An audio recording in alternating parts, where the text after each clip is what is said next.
কেমন আছেন বন্ধুরা? আশা করি অনেক ভালো।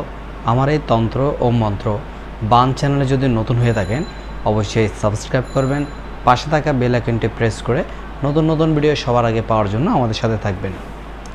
আজকের আলোচ্য বিষয় হলো যাদের পুত্র সন্তান হয় নাই এবং পুত্র সন্তান আশা করেন তাদের জন্য আজকের এই ভিডিও।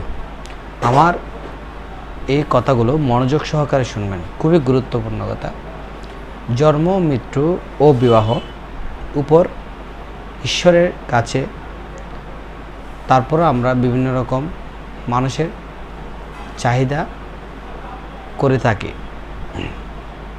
তা আজকের যে বিষয়টা নিয়ে আমি আলোচনা করছি, বিষয়টা হলো পুত্র সন্তান লাভের আশা বা পুত্র সন্তান কীভাবে লাভ করবেন।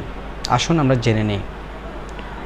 পূর্ণিমার রাতে, যে কোনো দিন হোক, পূর্ণিমা যে দিনই থাকবে, পূর্ণিমার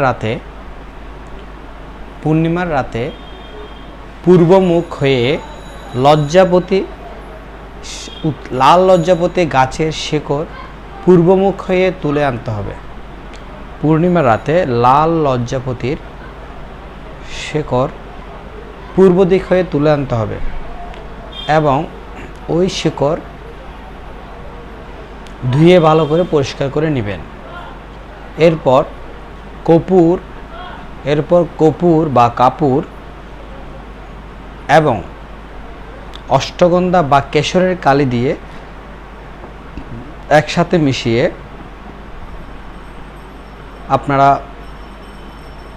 আমি ভিডিও শেষে একটা তাবিজ দিব বা একটা নকশা দিব। ওই নকশাটা ভোজপত্রের মধ্যে দুটো নকশা আঁকবেন।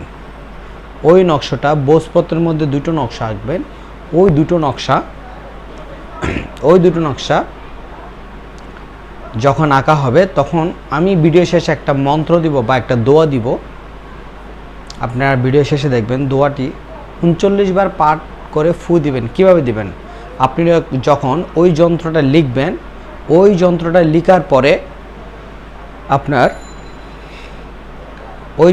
লেখার পরে আপনি যেই শিকড়গুলো তুলে আনলেন, ওই শিকড়গুলো ওই তাবিজের উপর রেখে আমি যে মন্ত্রটা ভিডিও শেষে দিব, ওই ভিডিওটা 39 বার পাঠ করবেন, ফু দিবেন 39 বার। একবার পাঠ করবেন, একবার ফু দিবেন এবং পরের দিন ওই তাবিজটা এবং ওই মূলগুলো রূপোর মাদুলিতে ভরে ওই দুটো তাবিজ, একটা স্বামী পরবেন, একটা স্ত্রীর কোমরে পরবেন, একটা স্বামীর কোমরে পরবেন। কালো তাগি দিয়ে বা রেশম দিয়ে বা কালো বা লাল সুতো দিয়ে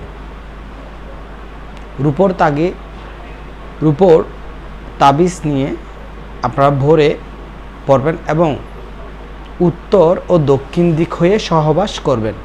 দেখবেন উপরে ঈশ্বরের কৃপা বা আল্লাহ তাআলার কৃপায় আপনাদের পুত্র সন্তান লাভ হবে।